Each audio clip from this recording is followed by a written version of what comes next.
Well, what is up, people of redemption? How you doing today? All right, I like it, a lively bunch. It's good to have you here. As Pastor Matt already alluded to on the announcement video, next week we are kicking off a brand new series called Rock the Boat. And I know we're going to go into murky waters of politics and government. It's something that may not excite us terribly, but we desperately need. I mean, wouldn't you agree? If there's ever a time that the church talks about politics and government, it needs to be right now because it is such a divisive subject and topic.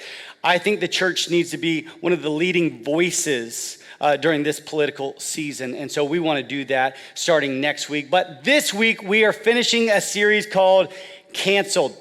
And here's been the focus of this series. We have seen the cancel culture surface many, many times throughout the last decade or so. What is the cancel culture? It's this constant culture that rears its ugly head that whenever a person or organization fails morally, whenever they do something that is deemed offensive, what we do is we want to cancel them.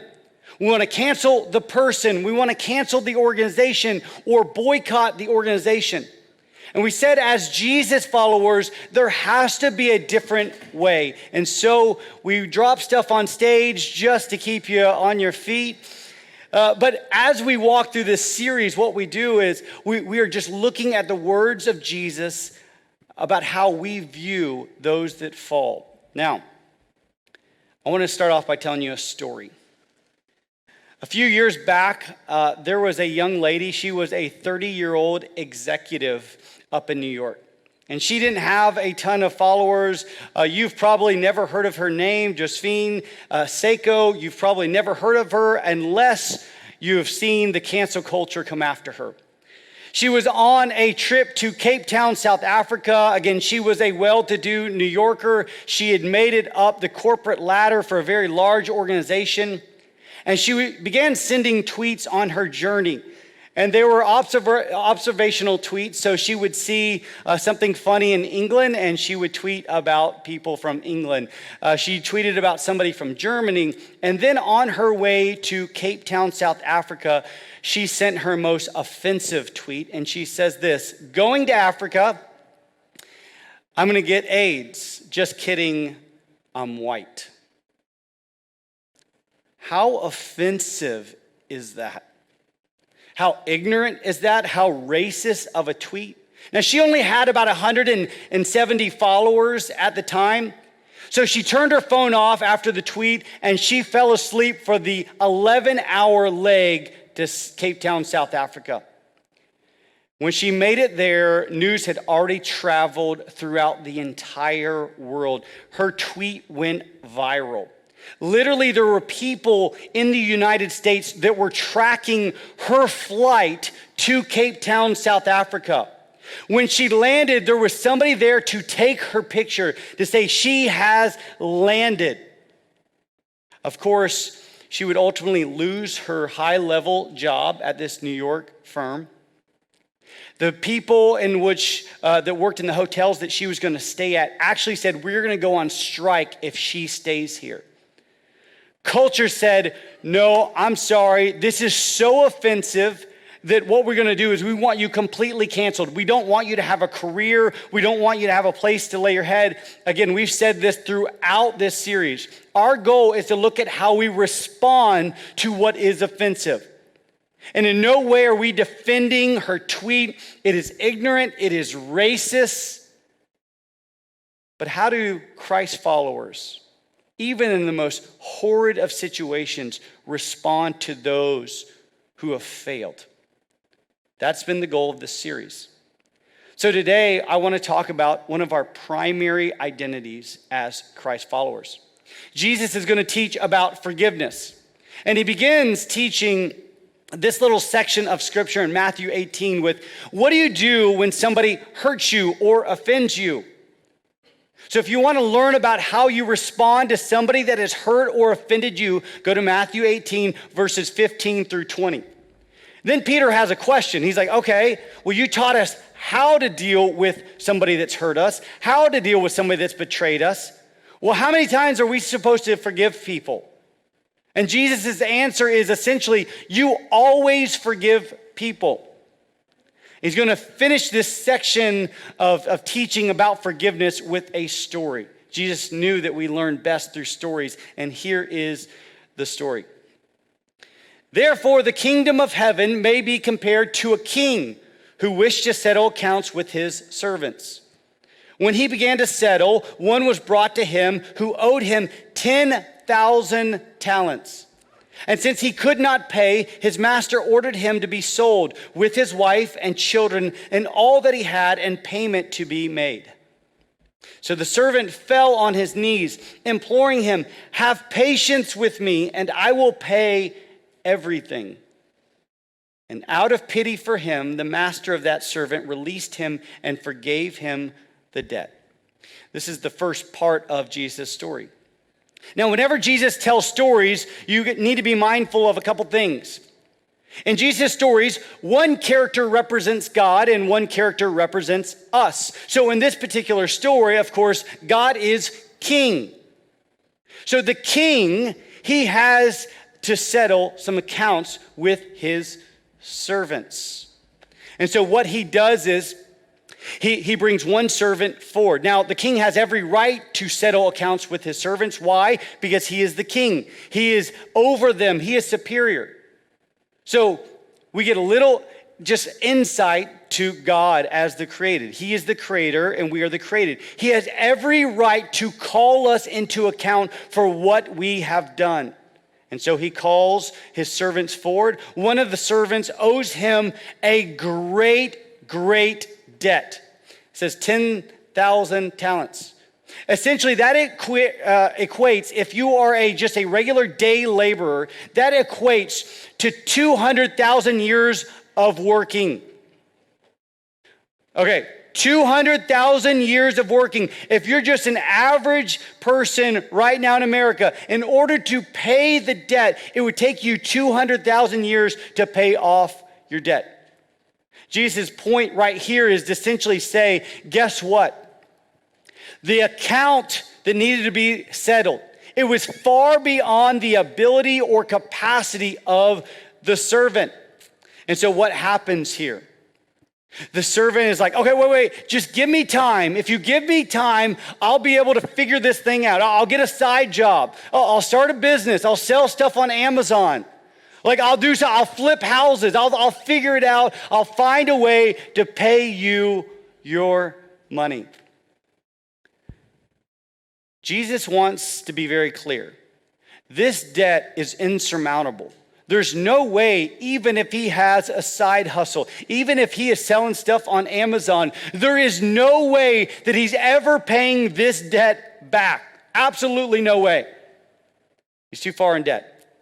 And in the same manner, you and I, because of our sin, we are so far in debt. There's nothing you and I can do standing before a holy and righteous king.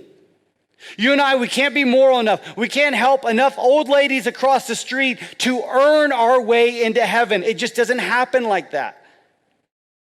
Our sin debt is so great that we could spend the next 200,000 years trying to appease it and never will. So what does the king do with this servant that has a debt far too great that he has no ability or capacity to pay it? It says he has pity on him. He has pity on him, and then what does he do? He forgives him of his debt. I mean, incredible. The debt that was owed that was so great, the king forgave the servant of it. I mean, you would expect that the servant's life has to be forever changed. That if the king showed this amount of mercy, this amount of grace, this amount of forgiveness, surely it must change the servant. Not the case. The second part of this story, Matthew 18, says this. But when that same servant went out, he found one of his fellow servants who owed him 100 denarii. And seizing him, he began to choke him, saying, "Pay what you owe." So his fellow servant fell down and pleaded with him, "Have patience on me, and I will pay you." He refused and went and put him in prison until he should pay the debt. When his fellow servants saw what had taken place, they were greatly distressed. And they went and reported to their master all that had taken place. Then his master summoned him and said to him, "You wicked servant, I forgave you all that debt because you pleaded with me.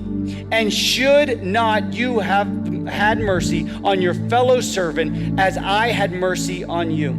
And in his anger, his master delivered him to the jailers until he should pay all his debt.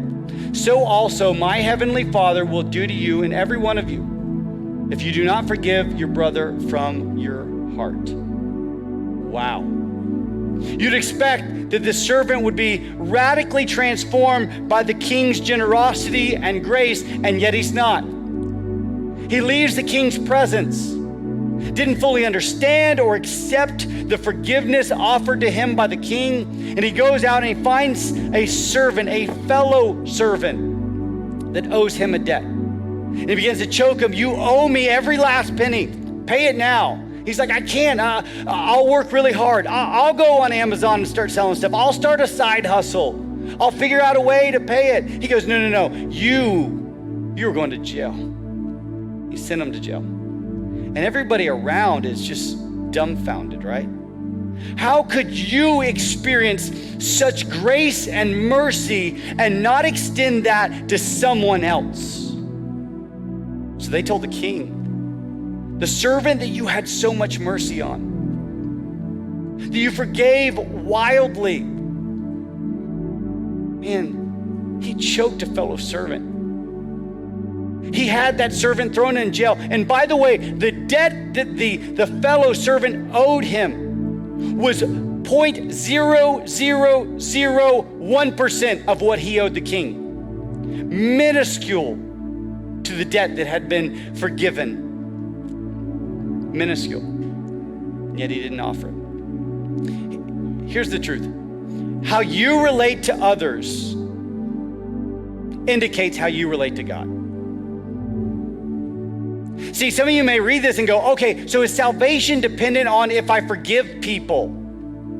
Yes and no. No, we are saved by sheer grace. We owed a great debt to the king. There's nothing we could do to ever pay it. And yet the king in his grace and mercy freely offers us forgiveness. He cancels the debt. But the truth is, forgiven people forgive. Forgiven people forgive. That when you truly come to the realization that God has done this for me, then we freely offer forgiveness to others. Now, here's the problem with this statement. Depending on the level that you've been hurt, and depending on how you've been taught about forgiveness, most of us have wild misconceptions about what forgiveness truly is. So here's a question for you. What is true forgiveness? I imagine if we surveyed you here in the room, I would receive various kinds of responses about what forgiveness is. If this is so immensely important to our faith, if you call yourself a Jesus follower and this is so immensely important, then we have to really figure out what is true forgiveness. What does it look like? What is it not? So in part 2 of this series, this message, we're going to dive deep and say this is what true forgiveness is. Well, if you don't know, that is Holly, our kids director, and Austin, our family pastor. And because we still have kids with us, K through 5th, we want them to learn the very same things that we are learning. And I can validate that day they did get along together. So we are in the final part of the final installment of our series called Cancel. And here's what we learned, that forgiven people what? Forgive. If you truly understand and accept the forgiveness offered to us by the King, you will ultimately extend forgiveness to others. Now, here's where the problems lie. Many of us don't understand what is true forgiveness. We don't understand this concept of forgiveness. There's misunderstandings, misconceptions. And so what I want to do is just kind of break it down. If it's so important to our faith, if we're to be known as forgiving people, what does forgiveness truly look like? And I think one of the best ways to answer this is to answer what it is not first. So here's what forgiveness is not. First of all, it's not reconciliation. You know, forgiveness is a one-sided affair. It requires one of the two parties. Forgiveness is when the offended party forgives the offender. But what happens if the offender doesn't own up to their sin? What if they don't acknowledge their sin? What if you go to somebody and you're like, hey, I forgive you for what you've done?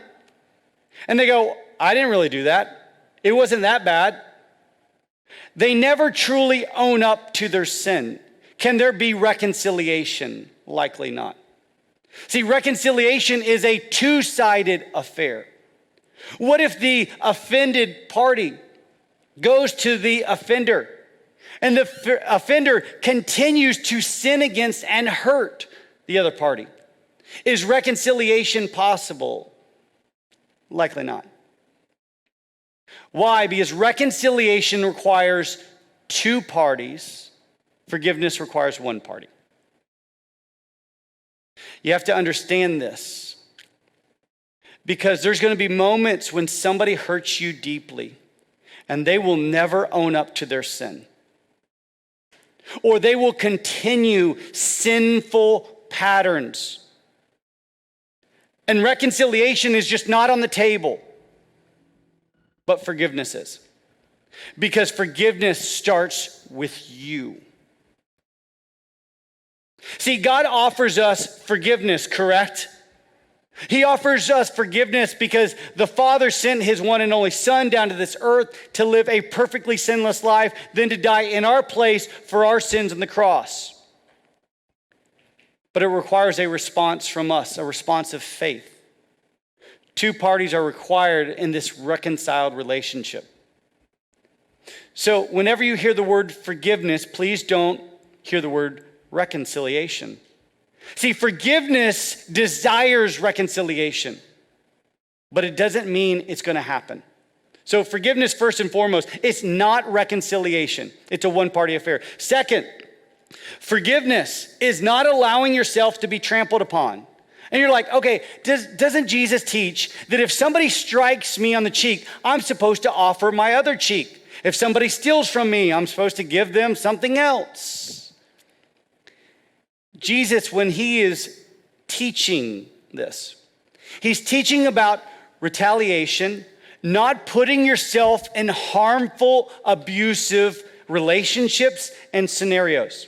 I would say this, if you're experiencing abuse right now, you need to get out. You don't need to put yourself in harm's way. If you're in a hurtful relationship, God's not asking you to be a doormat and continually allowing yourself to be hurt and hurt and hurt. God is not asking you for that.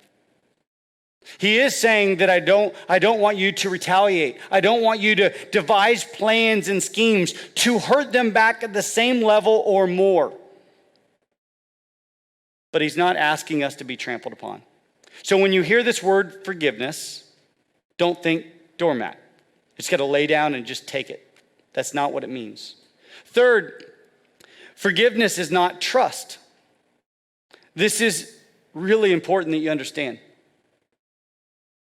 Just because I forgive you doesn't mean I have to trust you. Think about the unfaithful spouse. That spouse can repent, can turn around, can seek forgiveness. But does that mean that trust is automatically established? No. Over time, that wound will heal and trust will be reestablished. But to forgive someone doesn't mean you trust them again. You can forgive somebody you do not trust. Meaning, I'm going to keep them at arm's length right now. I can't entrust my family to this person. I can't entrust a relationship with this person. They're not ready yet. Jesus taught the little big principle often. If you're faithful with a little, then you'll be faithful with a lot. Sometimes if the offender is faithful with the little things, then slowly they can reestablish and rebuild that trust for great things. But anytime we're sinned against, trust is broken. And you realize trust is the foundation for every relationship we have. Our relationship with God is dependent on trust. Trust Him, that He's after your good. He has your best at heart. Trust Him with everything. A marriage is built upon trust. Friendships are built upon trust. If the foundation of a relationship is shook, it's because the trust has been shook. So forgiveness does not mean I trust that person again. So what does forgiveness mean? If it's not those things, if it's not reconciliation per se, if it's not being trampled upon, if it doesn't mean trust, then what is forgiveness? Well, I'd submit to you first, forgiveness is a decision. I'm going to let this thing go. I'm not going to actively plan for their demise. I'm not going to root and cheer that they lose in life. I'm not going to allow the root of bitterness to take hold in my heart. I'm going to release this. I'm going to make a decision not to be hateful towards them, but to be loving. I'm going to make a decision, maybe even to keep just a distance. I forgive them, but right now they got to show me that they're faithful with a little. It's first and foremost a decision that you arrive to the conclusion that I have been greatly forgiven, so I will forgive. I'm going to make that decision. Secondly, forgiveness is emotional. The king, whenever the servant came before him, and the servant's like, oh, just give me some time. I'll pay back the 200,000 years of salary. I'll pay back. I'll figure out a way. It says the king had pity on him. Literally, the king was moved with compassion. That the silly servant thought that he could repay the debt that he owed. No. He had compassion on him, and so he forgave him. Let me tell you this. Hurt people hurt. Wounded people wound. It's very, very likely that the person that hurt you at the deepest levels has been hurt at the deepest levels. And they are bleeding, and that blood's going to get on you the closer you get. And so I think pity, being moved with compassion, is a huge component of forgiveness. That we say, given the right set of circumstances, that could be me. You know, Jesus is sitting at the table, having the final meal with his disciples. He discloses that one of you is going to betray me. You know what's really, really fascinating? The disciples go, is it I? I'm fully capable of that. Is it me? Because I want to follow you, but there's times I know I'm susceptible to not following you. We said this at the front end of this series. Sometimes a holy fear needs to grip us. That given the right set of circumstances, I am capable of really awful things. And so I'm moved by compassion and pity to forgive those that have hurt me. It's a choice, it's emotional, and last, it's a canceling of a debt. You know, anytime you cancel a debt, you absorb something. I'm not saying forgiveness is easy. As a matter of fact, the deeper the wound, the more healing that's required. The deeper the wound, the longer it's going to take to be trustworthy. Canceling a debt It requires something. Here's what I know. If you've been sinned against greatly, it's a debt that you're going to have to forgive, and it's going to be at a great cost. I'm not saying it's easy. C.S. Lewis says this. He says this, the idea of forgiveness is lovely, but very difficult when you actually have to forgive. We like talking about forgiveness as long as we don't actually have to do it, because it comes at a great cost. The king, when he said forgiven, forgave 200,000 years worth of work and wages. That came at a cost. So what do we do with this? How do we forgive? Where do we move on from here? Well, first I would submit to you that you seek the forgiveness of the King. Again, how you relate to God will work itself out in how you relate to others. So if you don't see yourself as a person in desperate need of forgiveness, if you don't understand that before the King I am nothing, I have a debt so great that if he doesn't show me mercy, there's no option for me.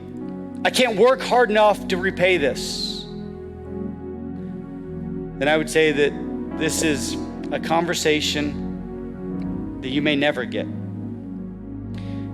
We as followers of Jesus, first and foremost, see ourselves as forgiven people that the King has forgiven.